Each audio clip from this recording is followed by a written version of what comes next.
Okay, so really what I'd like to speak to you about is forced migration to a new digital archiving environment, and I'm using the words digital archiving rather than digital preservation purposefully, because I think at this stage we're right at the beginning. Well, we were further down the line, and you'll hear something of the sad story as to why we're back to simply trying to store files. And so yeah. Um, I'm really talking to you from two organizations. One is called the Digitize Africa Trust, and that's a not-for-profit organization set up to try and um, raise funds to digitize archives in Africa that are worthy of it and to be able to preserve these archives in the long term. There's a lot archives all across the continent, uh, special collections in libraries and museum collections that are not digitized at all and should be digitized and should be um, able to be looked after by Africans themselves. So that's really what we're trying to accomplish. Um, One of the things, another organization I'm speaking to you on behalf of is Africa Media Online, and Africa Media Online is a service provider to the GLAM industry, and we do a number of things, training in digital archiving, uh, and we mainly are training GLAM institutions, but also media organizations. We also do digitization ourselves, and it's what we call non-destructive preservation quality digitization.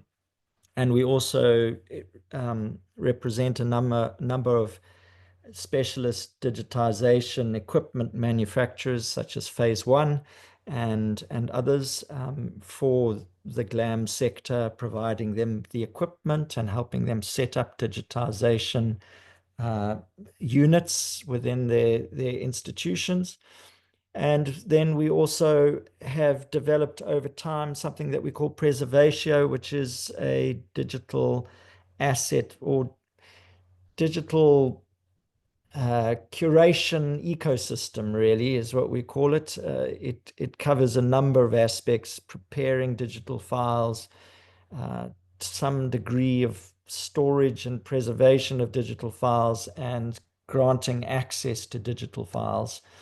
And then we also run a picture library. So we were one of the first to set up a picture library that represents collections from Africa to the rest of the world. And that includes photographers from across the continent, but also photographic collections and visual collections from institutions, GLAM institutions and universities and so on. And so yeah, in all of that, we've had some. We started in 2000, and we've had some amazing projects over the years. One of them was the digitization of the African National Congress archive, and that we were on site at the University of Fort Hare for 3 years and digitized over 2 million pages and over 100,000 photographs and many, many videos and so on. So quite a vast archive. We've also managed to work on the Archbishop Desmond Tutu archive, digitizing materials and sorting their born digital materials and setting up a digital archive, and quite a number of others, such as F.W. de Klerk, who was former president of South Africa, and Chief Mangosuthu Buthelezi, his archive as well, and working with museums as well. So we've also worked with some international organizations such as the Rijksmuseum, digitizing the Robert Jacob Gordon papers from the Brenthurst Library in Johannesburg. And we've worked with Google Arts and Culture to digitize collections from the Iziko museums in Cape Town. So many, in fact, we've done over 500 digitization projects, and all of that material tends to end up on these servers that sit in our offices and are backed up to LTO tape and then are pushed forward onto this preservatio system that is made available to the world in that way. And and that preservatio system has gone through a number of iterations over the years. And and sadly, we had got quite advanced, and now we've had to retract. And I'll tell you something of the story of that. So we had an infrastructure layer with a number of data centers with web servers on them, and on sitting on those servers, sitting in a number of different data centers, we had LAMP, Linux, Apache, MySQL, PHP, um, coding on top of that, which was what we call our Archivault.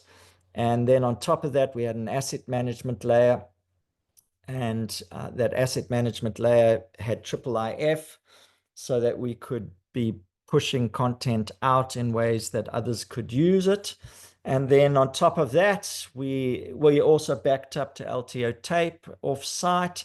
And then we had what we call our MIMAT system, which was a web interface that people could access. So it was the access side of it.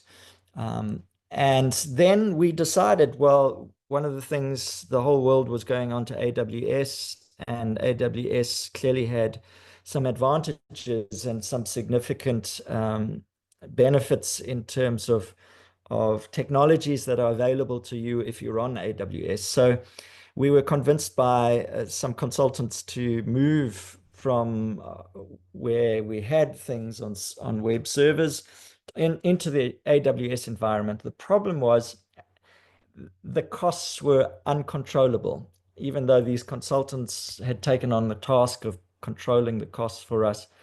It ran away with us, and we could not possibly contain the costs, no matter what we did. And I guess we weren't that au fait with the system, and the consultants perhaps were not giving the attention that they could have done to it. But either way, um, the costs of our whole operation, IT operation, doubled. And that was completely not sustainable because we're a very small organization. We're quite significantly under-resourced due to operating in two industries that are under pressure, the media sector and the glam sector, and on a continent where such sectors are especially under-resourced. And so we were really break even, already, and then to move to AWS and costs to double just meant it just blew us out the water. And we're also looking after hundreds of terabytes. Well, we look after 200 terabytes overall, but more than 100 of those is just not paid for because organizations have done a project and then stop paying and so on. And that's quite common in our environment. Um, and yet a lot of this data is very important for African history, and so one can't just flush it down the drain. And so those are really challenges that we've had in our environment. And with all those challenges, we lost our developers and in-house IT expertise. And so that really meant that we had to look again. What are we doing? How are we going to do it? And we had reduced down to a team of literally 3 full-time people. And we had to say, okay, if we're going to secure all this data, if we're going to be able to work with it, if we're going to present it to the world, every single step of this entire process, we have to be able to do ourselves. None of us are IT people. We don't know how to program. We've got to come up with solutions that the man on the street or just some savvy media kind of people can operate.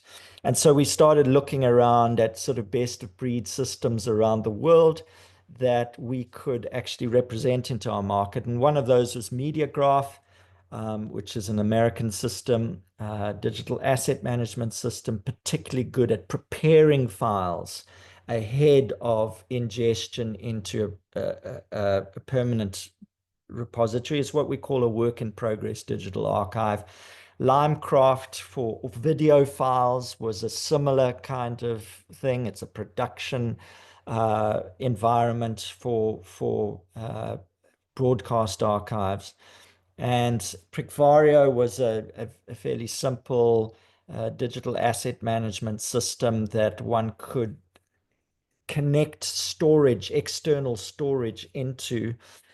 So you could have storage sitting in an S3 bucket on some service and simply have derivatives in Picvario, and it knows where the originals are. And then AM Cortex which is a British system, more ideal for cultural heritage institutions. And so really great, incorporates IIIF, incorporates the ability to do OCR and HTR and all of that. And so for certain clients, particularly our high-end clients, that would be really applicable. And then we also had our own web interface, our MeMat system, which is really it's a WordPress based system, and it's a plug-in to any digital archive that has APIs. And so you can plug a digital archive into a WordPress front end using Elementor, and it simply pulls it through. And so the look and feel on the front end can be very, very flexible. And so those were, as we reached out, we started to gather these resources and try and pull them together. And we pulled them together into some sort of basic workflow that the three of us, could operate. And that includes, on the left there, Limecraft and MediaGraft as being the systems where one can gather files coming in from organizations or from digitization projects or from contributors to the picture library. And those can be gathered into these systems, metadata checked, um, uh, the arrangement of the collection can be organized, and so on. And then they can be pushed through to our preservation cloud, which is sitting on on cloud storage, and it's decentralized cloud storage, which is S3 based. And then that material can be run through something like Archivematica and to local backups. Now, we don't have Archivematica in place yet, but this is where we are wanting to go. The local backups do happen onto LTO tape. So when material comes through from Limecraft and MediaGraph, it will be written to LTO tapes locally and pushed to our preservation cloud in the cloud, and then that is shared on to the next sort of column there, where you see Picvario, Capture, Atom, and so on. Those are all sort of dams kind of systems that people could be enriching data. So it's what we call curation systems, a curation layer, and then pushed forward through to, on the right-hand side, you can see that's really the MeMat front end, or any other CMS system. So for instance, AM Cortex has its own CMS, content management system. And so, yeah, so that's the sort of architecture of what we wanted to do. And then it appears on a front end, and people can then browse and search and order files and so on and so forth. Yeah, so really our heartbreak has mainly been over Archivault, which was our sort of middleware, because Archivault did some wonderful things, and such as taking files and putting them into security boxes, which were Blu-rays disc in size, and those could be then backed up independently to LTO tape, or at one point we were trying to do it to Blu-ray discs. And it also maintained all the archival arrangements, the placement of the file in its context as metadata to the file. And basically, we lost this ability in losing our in-house capacity, and we've had to pretty much abandon that system, and so then egress out of that system. And so really in that midst of that egress, we are checking the readout against the list that should have been egressed, of all the files, identifying files or file derivatives that are not present, and then generating those and using AI in some of that process to identify and generating any derivatives that are missing using limb processing, and then moving into our preservation cloud, which is sitting on StoreJ, which is what this decentralized S3 type storage, which is inexpensive but very secure, and has been a real winner for us. And on sorry on in StoreJ, then we have the various file types sitting in so this is within a particular document, for instance, and you have all the JPEG 2000s, and those are validated um, with a JPEGizer, and then you have a JPEG for every page, JPEG 2000 for every page. Then you have your gathered PDF-A, which is also validated, and what we call a PDF-S, which is a WebRes a PDF version. And it's that WebRes PDF version that is synchronized across to the digital asset management systems, and that's what's displayed online. But when people order a file, then it's coming to fetch the high-res PDF back from StoreJ. Well, that's the concept. It's not all fully in place yet. This is what one of our if we're doing, this is the list of files as we're egressing, and that's the sort of validation list that if it's successful, that's what we get as a result. If it's not, it gives us a different result, and then we're using limb processing to generate whatever is not been successfully generated, or wasn't in the storage, because our standards have evolved over time, and so some of the really much older files didn't have all the versions of the files associated with them. And then we're also exporting metadata into spreadsheets. So a lot of the metadata is embedded in the files wherever we can, such as, in a PDF of the file properties, and in an image, the IPTC metadata fields.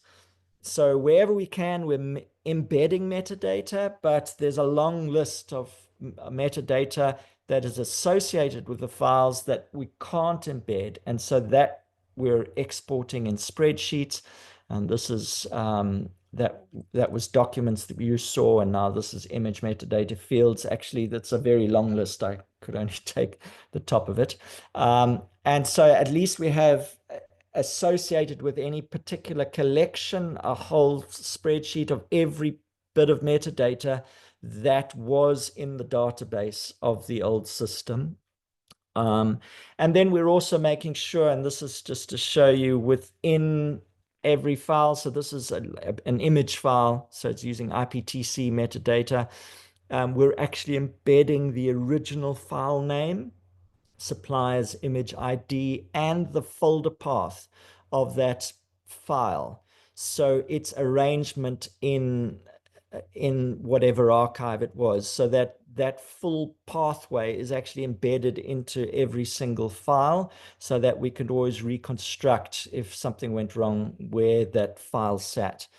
And then because we're a tiny team now, and we need to be able to do a lot of work without, we used to have quite a lot of freelancers working alongside us and so on, which we've tried to really work with AI to make sure that we're enriching metadata ahead of it going of files being put into our preservation cloud. And so this is, for instance, a chat GPT prompt that has enabled us on a particular archive of 6,000 documents to produce a summary of every document in both Afrikaans and English, and also produce keywords associated with those documents, and pull out a title and the date and so on. And these things are not, it's not a perfect science, but we've more or less got some good results, and we've been able to work with the results and tweak it and so on and so forth. Um, we've also, for instance, we've just worked with, we're busy actually digitizing Bailey's African History Archive, which is the Drum Magazine archive, a very famous publication across Africa in the 50s, 60s, 70s, and it's actually still going today. And so we used AI to actually pull title, author, date, and keywords off the front covers of the publications, and have more or less had good results on those as well.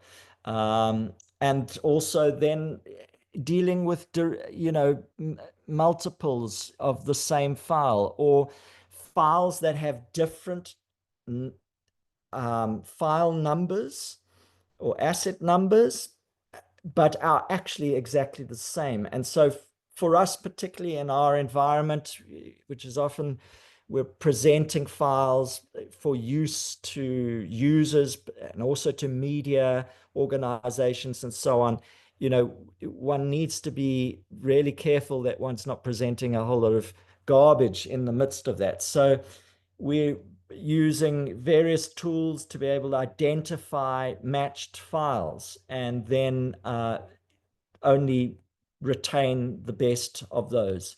And again, that's AI. Also on MediaGraph, using AI to do face recognition, to be able to do automated uh, captioning, or recognizing faces and names and so on and so forth, particularly around visual materials. So, yeah, that's all I have for you today. It's not really a preservation um, presentation, I'm aware, but perhaps gives you something of an insight. A tiny organization in Africa perhaps is representative of other organizations in the majority world and some of the constraints under which we operate. Obviously, we're wanting to move towards proper digital preservation, and Archivematica is part of the plan, but I'm sure there are many other aspects that we could be incorporating.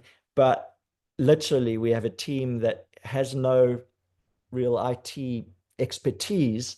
And so we have to have tools that we can manage as ordinary, you know, people on the ground. And so, yeah, hopefully that gives you some idea of where we're at. Managing, as I say, over 200 terabytes of data in a very sort of bush mechanic way.